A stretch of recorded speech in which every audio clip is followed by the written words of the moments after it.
This session is phenomenal. I want to quickly introduce Carlos, who's a theater lead pre-sales engineering for the EMEA team at OSI Soft, and Elizabeth, the director of pre-sales in Northern Europe at Aptio. The two of you, I'm really excited. This is a very special session. I think this is kind of a one-of-a-kind session for today's event. Carlos and Elizabeth are going to be talking about two very different paths that they took to get into this leadership role. And we're going to hear from each of them as they tell their story. So this session here is about how I got promoted. Carlos is going to tell his story first, and then Elizabeth is going to tell her very different story. And the key thing I want everyone to think about as we go through this is there are no two paths to leadership that are the same, and you are absolutely going to see that in today's session. So enough from me. Carlos, I'm going to turn it right over to you. Thank you both so much for being here. Thank you very much, Kelly. Well, thank you very much, Kelly, James, UNG PreSales Collective, for allowing me to present my promotion story, right? How I got promoted. So basically, I'm going to tell you the story of Carlos becomes a theater lead for EMEA. Previous panelists were talking about diversity, different culture, different languages. I cover the entire EMEA, including Russia, Africa, so a lot of different countries. And I basically start like this. So a little bit of my background. I started as a tech support engineer at Alsace more than 7 years ago. But 3 years ago, I decided to become a system engineer. I really like to talk in public. I really like to solve different needs from the customers. But when I arrived, I was very lonely. I was feeling lonely because in Southern Europe, there was only me, a system engineer. So there was no transfer knowledge. I was doing pre and post sales, and I found that there was no collaboration framework between team members. So let's say that the EMEA team for system engineering, there was no framework for collaboration between each other. There was different silos. Some people, they knew each other. They will work together. I arrived there and didn't have collaboration. Also, no common leadership. What happened was that tech support lead, so when I became tech support system engineer, it was the same. So I basically had the same lead. And then what I decided to do was to found what I call the system engineering governance team, a team that allow for communication and collaboration. So basically, I wanted to have a framework for the entire system engineering team in order to collaborate, to have a unified voice for request enhancements, procedures, tools, and connect all the system engineers at a global level. So basically, what I was doing is a leadership position. I was leading a team with different projects in order for people to collaborate, in order for people to grow. And that was great, right? I became one of the non-official go-to person for leads and for different account managers and people in order to know what was about in pre-sales and post-sales. Something that happened in that time is that, the director of services left the company. Director of services was the person that led tech support, product services, and post-sales, right? Basically everything. And at that time, because of that change, also Alsace decided to create what it is, the pre-sales department, right? So we were post-sales and pre-sales all together.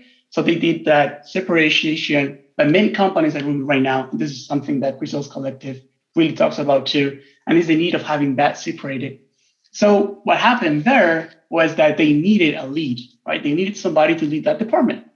So while I was there, a lot of my peers came to me and said, Carlos, you're already doing that job. Why don't you apply? Me reading the job profile, I'm like, 7 years of experience, I don't have any. I've never been a lead.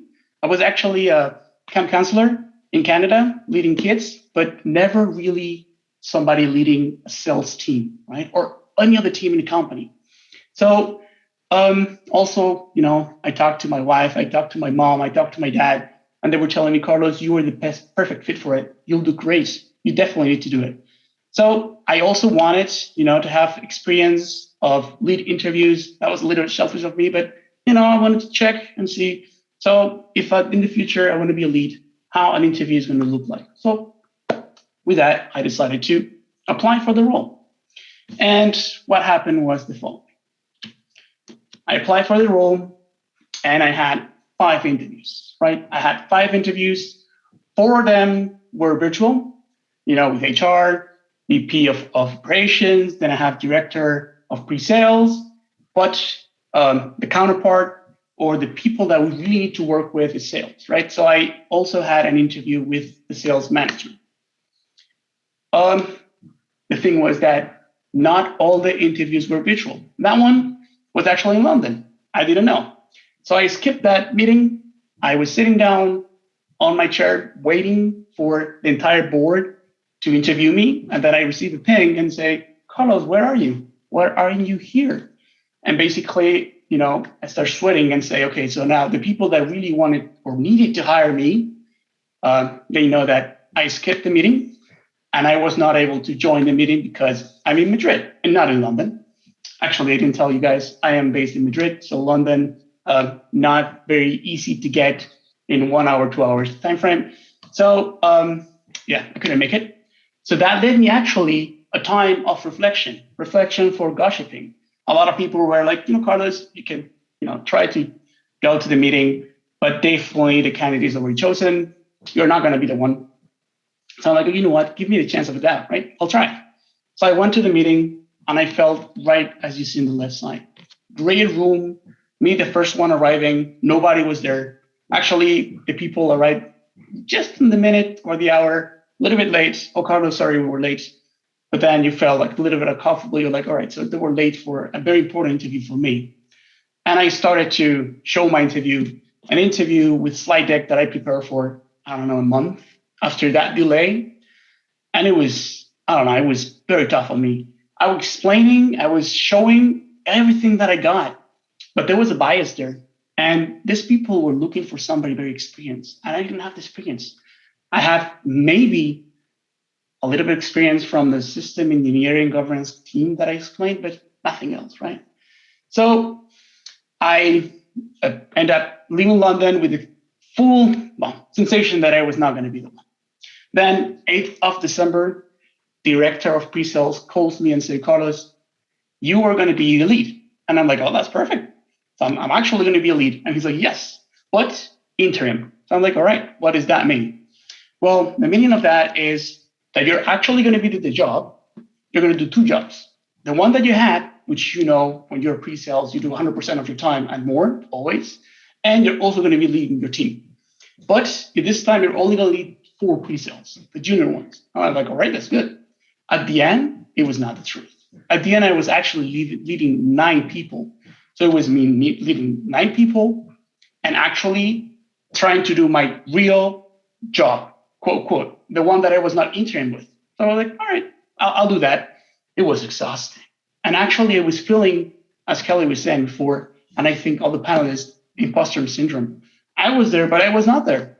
I received emails like, so when are you going to be hiring the real guy or the real person to lead that role? So I was actually sending some emails in order to get myself known to the management and everything.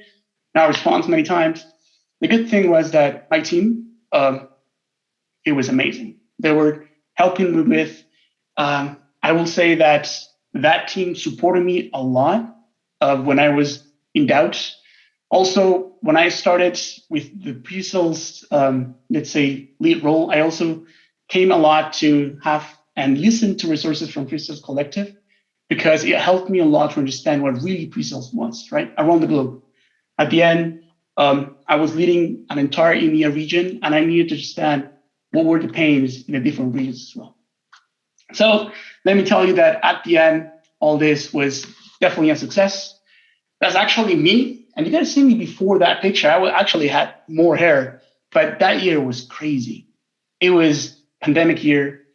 It was me trying to lead a team with people not really supporting me. But at one time, 6 months in the job, my lead calls me and says, Carlos, you are the future lead. You prove the people that you can do it. Your team is happy. They're supportive with you. Every feedback that I get from the directors of sales is great. You're doing an amazing job. Actually, I was able to create, and this is a word that I like a lot, an interdependent sales team between field sales, account manager, sales representative, and the pre-sales team, something that it was not there before. I was able to grow my team from 9 to 16. We were talking before hiring. So a lot of hiring, a lot of process, me still doing 2 jobs, but it was definitely an experience that I really like. I actually will not change any of this for anything. Now, some of my takeaways, move always forward, even though people might at some point put you roadblocks, take always challenges. You were always talking also about being genuine, be you. I wasn't trying to be anybody. I was telling the people bluntly, I don't have leadership experience. If you like me, it's because of the skills that I have. And it is the right time. So normally, you hear the phrase of it is never the right time. I don't like putting negative words in my slides, so it is the right time. Let me tell you, right now, my company just got acquired and I'm going to be a dad. So right now, if they told me, Carlos, you would have been taking the job, I will say, I don't know. But don't think about it. If you have the chance, take it, do it. It is very worth it. So with that, I finished my story. And I'm going to leave that to Elizabeth with 4 tips for getting promoted. Thanks very much, Carlos. This is a great story. So I've learned over the last couple of weeks that Carlos is a very good storyteller. So I'm going to tell you about, my experience, and I'm a list person. So my way of presenting this is my 4 tips for getting promoted. So my tip number 1 is to have a goal and to state it. So my story is a little bit different from Carlos in that I knew that this is what I wanted to be. Generally, you don't ask, you don't get. People don't just hand you opportunities every single day. What I put here is, so I've been working at Aptio for a long time. My story is that, I've worked at Aptio for 9 years. I was promoted to become a leader, a manager of a pre-sales team in January of this year. This is a blurb from around December 2019 or so, where I was chosen at my company to do like this career spotlight. And I wrote in it that I want to be a pre-sales VP. And I had a lot of response from colleagues that were like, yeah, you go get it. And I had responses from pre-sales VPs at the time that were like, oh, we better watch out. She's going to take our job. But you know what, you have to be, just like being authentic, everyone's talking about that. I think that's the theme of today. I don't think you need to hide what your aspirations are, especially, I'll just use this stage right now to say, especially women, we don't have to hide and say that we don't want to be like these big things. So I think you have to be upfront about what your goals are, because that's the only way that you're going to get there. The last thing you want to do is have a role come up, an opportunity come up for a manager, and then it's, oh, surprise, that's actually what I wanted to be. So that's my first tip. The next one is also a theme that has been already talked about today, is doing the job before it's yours. So you do not need to be a manager or have a fancy title to be a leader. Like in Carlos's example of creating this governance team, in previous conversations, people talking about having some kind of cultural lead or whatever it is that you're doing to share ideas and bring people together. Start thinking about that ahead of time before you're officially like a people manager, if that's what you want to be. So in my personal experience, it was just starting to have the mindset of that it's not just about me, it's about my team. So even the Northern team that I was on, I'm an individual contributor. I have a quota. Yes, I want to be a rock star, but I have to think about the rest of the team and are we all going to hit our quota together? And that's how you start to move that mindset from being that individual contributor to being a leader. The next thing is finding a champion. So I think in all of our careers, we'll find that there are different people, there are mentors, there are champions. I think there's a session about it later today that everyone should definitely join. Having a champion. So I kind of just put a definition here. There are some very specific things that you need from a champion. They're an active and a vocal supporter of your career. They work in your organization, and they're above you in the career ladder. So what I think about is who is in the room and what are they saying about me when I'm not there? And that's why you really need champions, because if you're getting promoted, if you're going into a management position, it takes a lot of people. It takes a lot of people in cross-functional organizations and a lot of other leaders to make that happen for you. So you really need to find people who are not necessarily, it's great to have maybe your direct manager, but even better to have someone in maybe a different organization or even higher than that in the career ladder that's going to be promoting for you when you're not there. So it's the difference between having a mentor. It's great to have mentors as well. But I think this is a really key thing, is that you want to have people who are advocating for you on your behalf. My number 4 tip is probably, I said this when we were prepping, it's probably the most boring. I'm sorry, but I think it's important. It's like the table stakes, is that you have to execute, which means that it's great to have aspirations. It's great to have big goals. You also have to do your job really well. You just have to have the minimum basic fulfillment of your goals first. So number 1 is you have to ace your performance review. And this is thinking about what's the actual process that must happen for you to get promoted. It doesn't just happen because you want it. It's your performance, which means you doing really well, and no one can say that you're not doing a good job or use that against you in any way. Plus a business need. I think this is super important. And this is really important when you're talking to your directs about promotion as well. Business need, that when those 2 things combine, that's what gets you a promotion. So think about what your boss would have to do in order to get you that promotion. Is there an open head count? Is there a requirement for that right now? Or is it something that you're going to have to build a business case for, which equals that business need? I agree with Carlos. This is the right time, but I also will say that timing is important. I think you can see this in lots of different parts of being a manager, and in hiring and getting hired and getting promoted. Sometimes you're in the right place at the right time and things happen for a reason. Especially when you're looking in my situation to be promoted from within. There has to be that space for you, that space that you're going to add value. And that could be a role that already exists and someone vacates, or it could be a brand new role that's being created. Either way, there must be a business need for that to happen. So in summary, my 4 takeaways, these are my 4 tips for getting promoted. So have a goal and state it, be upfront about what you want. Do the job before it's yours, because as we all know at this point, that the title really doesn't mean anything, except for LinkedIn. Number 3, find a champion. So find other people, because no one achieves anything on their own. And number 4, execute. Make yourself look really good, and wait for that right timing so that you can become a leader. And with that, I'm going to hand it back to Kelly.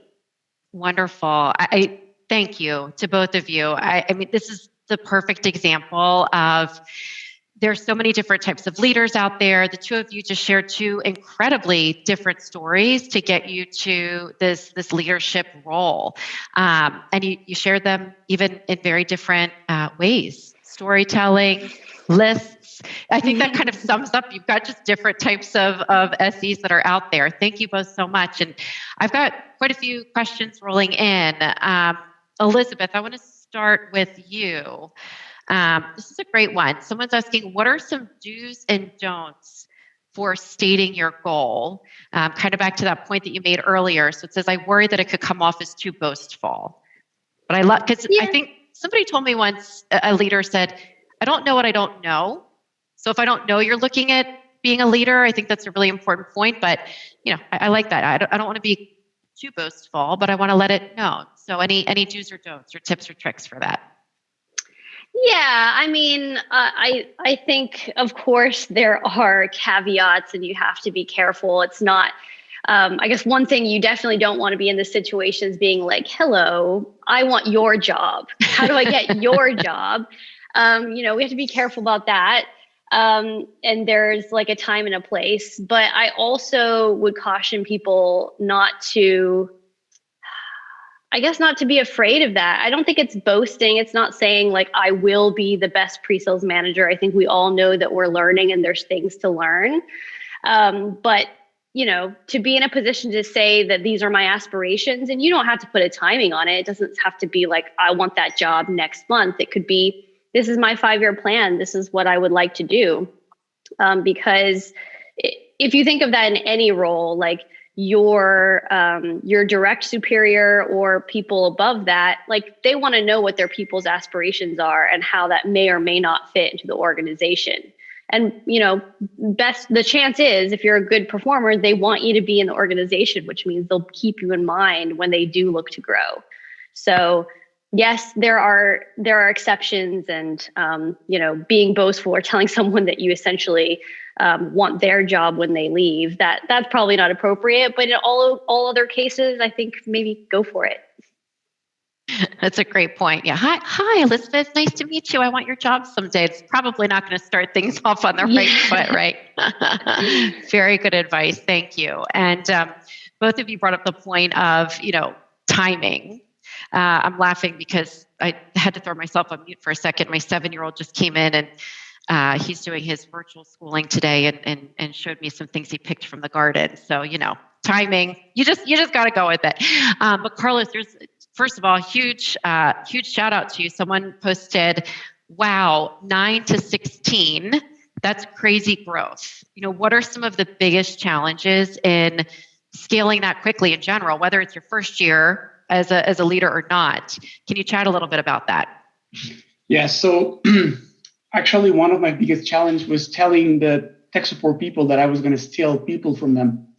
So when you do internal promotions from, let's say, tech support all the way, when you change the system engineering, because or pre-sales, something that my path did, and I really liked it, I really want to give opportunities to people to join from tech support and give them path to go in, right? And when I told the lead from tech support that I was going to take 2 of their people, that person was not happy. So that was one thing. Then the other thing is something that Andrea was telling before, the thing of the cultures. I mean, me with the pandemic, I was not able to travel anywhere. So me meeting or interviewing people, it was everything from remote with very different culture, backgrounds, language. So many times it's hard, right, to be able to somehow interview those people when you're not in person. Some people are not comfortable with doing the interviews with the camera on. So you don't want to force them, but that kind of stuff. So that was one thing. The other thing, skills, right? When you're dealing with a software like our software, which is very, let's say, it's very technical, and you need a lot of time in order to learn it inside out. When you hire somebody, you want to hire somebody that have that learning eagerness, right? They want to learn. So let's say what I was looking for when I was looking for pre-sales, I was like looking for empathy, active listening, learn, customer obsessed, and so many other things that I was looking at, but it was tough. And from 9 to 16, it was hard. It was definitely hard.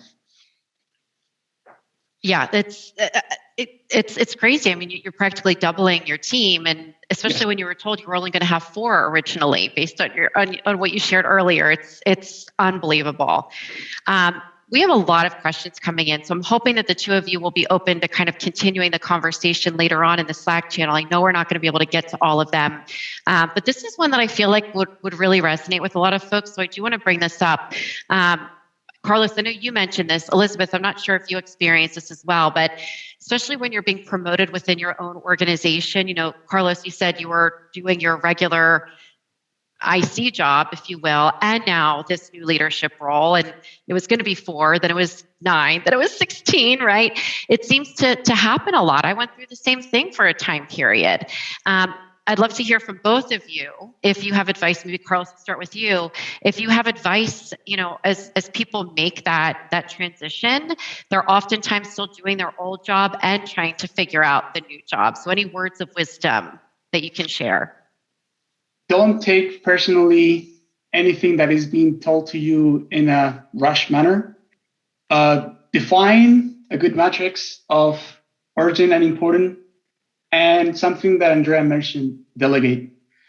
Because I was IC and also lead, I was trying to do everything, but I was not thinking in, you know what, there's somebody now in my team that can do it. Why not delegate? So I was doing a lot of delegation or trying to, and something that I will tell you not to do, work long hours, is going to happen. You're going to feel like you can do everything, and more with the pandemic, and you're going to start taking hours in the day. Don't do it. If you feel like you need to answer an email today, no, pass it along. It's not worth it, and don't take things personally. That's what I did, basically. Thank you. And Elizabeth, if you don't mind, I'm going to actually pivot a little bit. I just got another question in that I think would be spot on for you. So someone asked, Elizabeth, any tips on managing the balancing act of doing your day job as well as taking on other projects or tasks to do the job before it's yours? Yeah, no, that's a good question. I think it's sort of similar in the previous question, which is kind of living a dual life, right? Doing two roles at once. And yeah, it's a balance. I was actually reading the notes, and James called it, what did he say? Like maniacal execution or something like that. Like you do have to. Execution. Sorry, relentless. But I think maniacal might actually be better in this case. So yeah, I mean, there's always, keep your eye on the ball. You do have to continue to do your current role, but I think it's just elevating your thinking to, even in your current role, you can do projects that impact other people. And that's what it is to be a leader, is to start impacting other people, whether that's a project that, maybe you do enablement for both sales and pre-sales, that's still within the confines of your current role, but you're going above and beyond, and it might even help you build those other relationships and champions along the way. I was also going to say that I do have this struggle today, which is that I do both roles. But I would say at my organization, it's highly valued to be a player coach. And I also think it's a bit in kind of a pre-sales person nature you don't want to be left behind in technology. You don't want to be just like the person who manages people who do interesting things. Like you always want to be learning the technology and doing things as well. So I do have that kind of dual role right now where I do some IC work and I also manage people. The important thing is that I actually think you kind of have to prioritize the people before individual contributor work, because it's like kind of a multiplier effect, right? You could let the team go a little bit and work on your deal and it goes really well, but it has much worse consequences if your team is not feeling taken care of and they're not motivated. So it's a difficult thing, but I think you always have to err on the side of people and supporting the rest of the team. I think that multiplier effect point alone is the perfect note to end on, even though I don't want to end. This conversation was incredible. Carlos, Elizabeth, thank you for sharing your stories. Again, two very different stories that got you into this role. And I hope for everyone that is listening right now, we've got well over 300 people, that this is a big lesson here, that your path is going to be your own path. There's no two paths that look the same. The two of you shared so many great insights. I cannot thank you both enough.